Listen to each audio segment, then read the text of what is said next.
Nshuti namwe bakunzi ba televiziyo Isanganiro ndabaramukije nongera ndabaha ikaze mu makuru twabateguriye avugwa muri migwi Kirundi nayo akabagizwe na zino ngingo nkuru zikurikira mu gisata cyo kwiteza imbere inzego zijejwe ubutunzi n'ubudandaji ngo zikwiye gukingira imigambi y'ugwaruka ruriko ruriteza imbere vyashikirijwe n'umukuru w'igihugu Varisito Ndayishimiye mu nyigisho zatunganijwe kuri no wa kabiri zo gukunda igihugu mu gisata c'amagara y'abantu naho abavuzi b'imiti kama basabwa gukurikiza amabwirizwa yo kwikingira ikiza COVID-19 ivyo vyavuzwe na muganga Oscar Ntihabose ajejwe ubuyobozi bukuru bw'ubuvuzi kama mu bushikiranganje bw'amagara y'abantu mu mwanya n'amakuru aramvuye.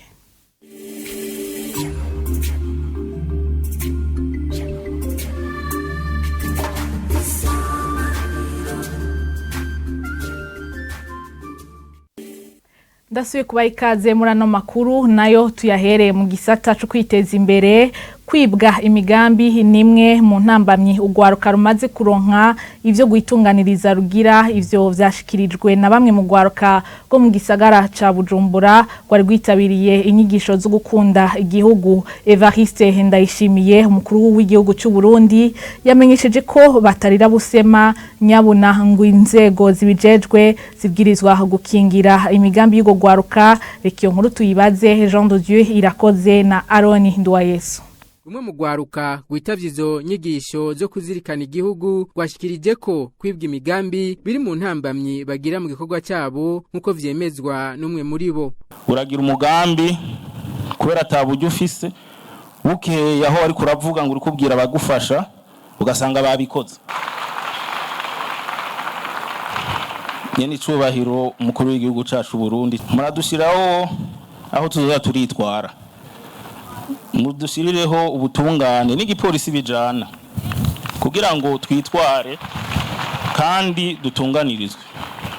Muzoba mukoze kuko nabo baca badutanga imbere kubera uburyo bafise barabikora bakabikora nabi ugasanga barononye byose igihugu kigahomba umwene gihugu agahomba imigambi ya leta mvye leta nkozi ikabiguye mu mazi nyine icubahiro. Umukuru w'igihugu Evariste Ndayishimiye yishuye ko batarira busema yaneguye no kubona ubushikiranganje bujejwe ivy'ubudandaji n'amahinguriro butitavye ico gikorwa abona ko cyari kibwerekeye. Igituma nemeza ko mutabesha hariho abantu bambwiye yuko kugira bakora imigambi ubu babanza kuyizanira jewe ngo gutyo ngo uzowunyiba umukuru w'igihugu azontabara banka kujana mu bushikiranganje bati ndawujanye hariya baca bawunyiba. Ivyo ndabizi.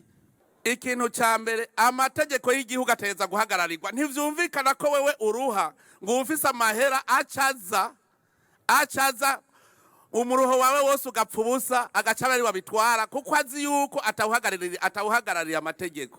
Abo rero navuze yuko ubu utabo tubahagurukira igihugu kirimwe amategeko kikagira abayahagarariye nta muntu n'umwe yigira ibiro biteze. Yemwe nzofuma shiraho urwego rwo gukingira abafise imigambi bamenya abo bitura none ko bababuze kandi bariho. None tuzogira amahinguriro gute, tugira imigambi gute, tugira ubudandaji gute nubwo bushikiranganje butadukurikira ngo butubone. Evariste Ndayishimiye yamenyesheje ko amahoro n'umutekano ari umutahe wa mbere bafise mu kwiteza imbere anabasaba kubungabunga.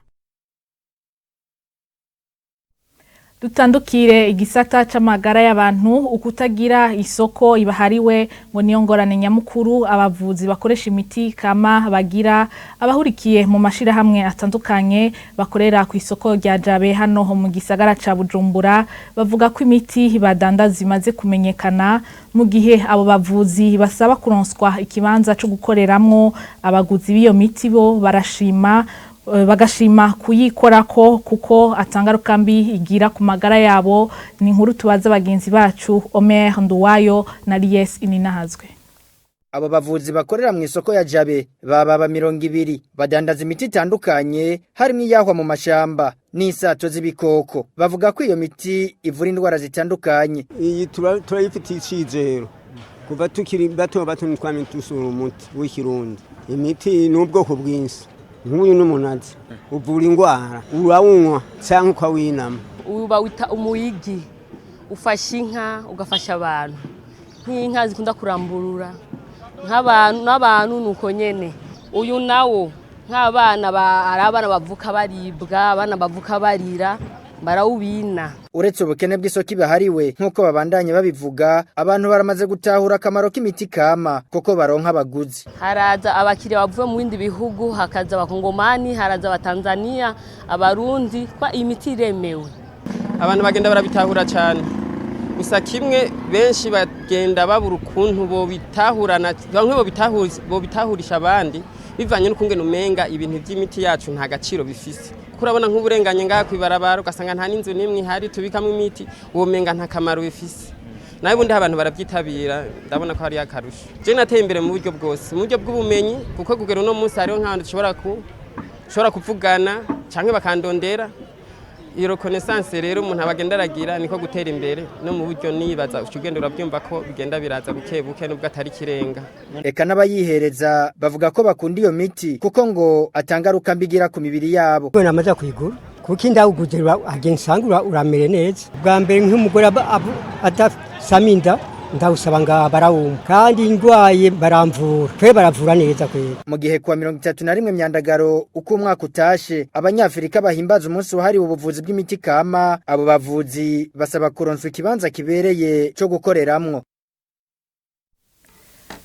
Murakenuye Omer Nduwayo na Lies ninahazwe kuri iyo nkuru tukiri mu gisata c'amagara y'abantu abavuzi b'imiti kama ngo barafise uruhara rudasanzwe mu kugwanya ikiza COVID-19 kuko bemewe n'abantu batari bake mu buvuzi bwabo mu gihe hahimbazwa isabukuru rigira 19 ry'ubuvuzi kama kuri no wa kabiri.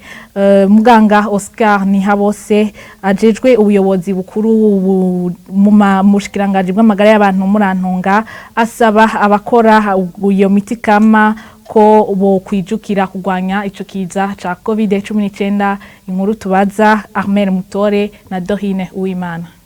Intererano y'ubuvuzi bw'imiti kama mu bikorwa byo kugwanya ikiza ca coronavirus. Ico kikaba ari icivugo c'isabukuru igira 19 y'ubuvuzi kama muri Afrika yahimbajwe kuri uyu wa kabiri ihagarariwe n'ubushikiranganje bujejwe amagara y'abantu. Oscar Ntihabose umuyobozi mukuru ajejwe ubuvuzi kama mu bushikiranganje bw'amagara y'abantu ahamagarira abavuzi imiti kama kubahiriza amabwirizwa yo kugwanya ikiza ca COVID-19 mu kazi kabo ka misi yose. Mu kuvura bo kwisunga impanuro bahabwa n'ubushikiranganje bw'amagara y'abantu mwumvise ko twanabimukije yuko batokwigira barumenyi mu kuvura coronavirus ariko ko bo kwisunga impanuro duhabwa n'ubushikiranganje ndetse na leta y'u Burundi.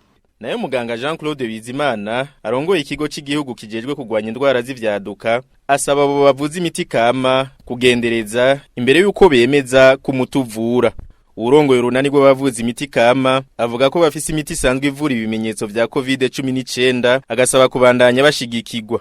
Hoba uhimiriza kwigisha inyigisho mu bene gihugu b'abarundi niduyitera kagere kubera niyo yazukujije kandi ni naye turinze tugera basokuru barinze bashengera ariyo bafata kandi bari bafise amagara meza. Aho rero ikintu ca mbere nshira imbere kugira ngo ubuvuzi kama butere imbere mu gihugu nihimiriza kandi iryo himiriza rikaba mu nzego zose zitandukanye, ntizibe mu bavuzi gusa, ntizibe mu baganga b'imiti kizungu gusa, zikaba mu nzego zose zitanzwe zitandukanye kugira intererano ibe ku barundi kubera byose ubuvuzi kama buteye imbere n'abarundi bazotera imbere.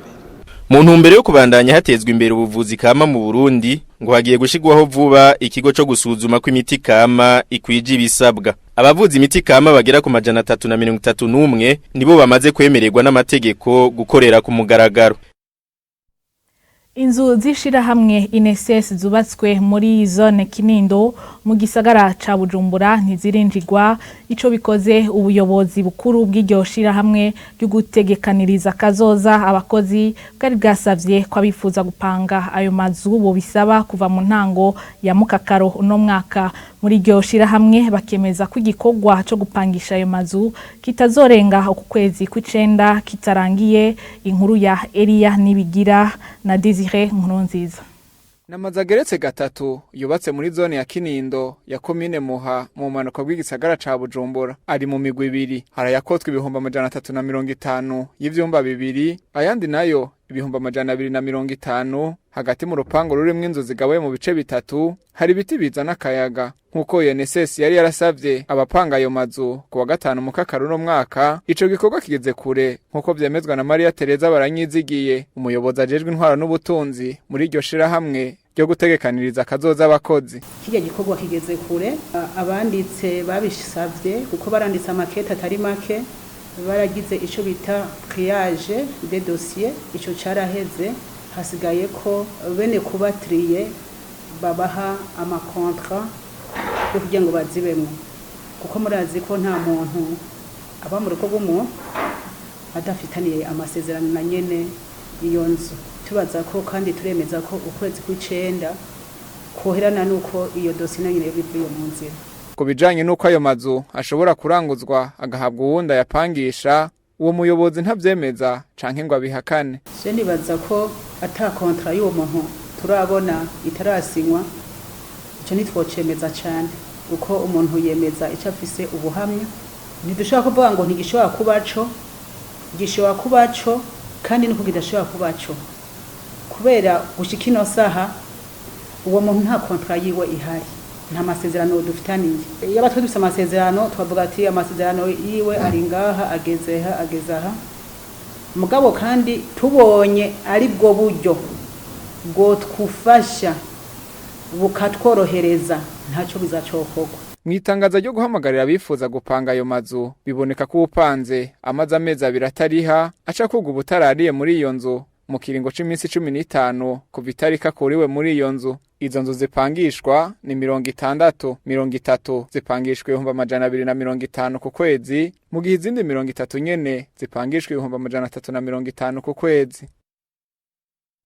Reka no makuru tuyarangirize mu gisata c'imibano. Abanyagihugu batewe n'imyuzurira y'ikiyaga Tanganyika bakegeranirizwa mu kibanza ca sinema kiri muri commune Rumonge intara ya Rumonge, bamenyesha ko babayeho ubuzima bubi, bagasaba ko bo kwimurirwa mu bibanza bari bemerewe mu ntwaro yo mu ntara ya Rumonge. Bamenyesha ko ivyo bibanza biriko birategurwa ko mu kurindira bazoba barafashirizwa aho bari. Inkuru tubaza Francine ndiyo kubgayo na Bertier Mugiraneza.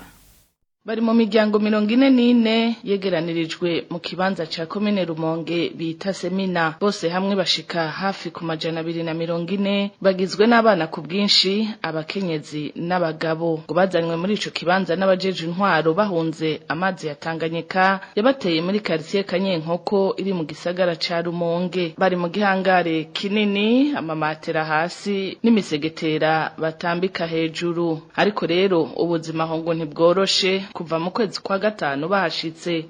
Indehera twica abana baguma bagwara kubera bajyama hano hato. Ahantu tuba hararangaye ntiugaye, tujyama mu misegetero uko nyene tugasanga imbeho dusanze aho tujyama. Usene Sirabahenda ni waserukira abandi agasaba ko boronswa ikindi kibanza bimurirwamwo, bakanaronswa ibikoresho vy'abana buca batangura ishure. Gusa ubuzima tubayeho uko urabona ahantu hegaranye abagore, abagabo, abana bari hamwe.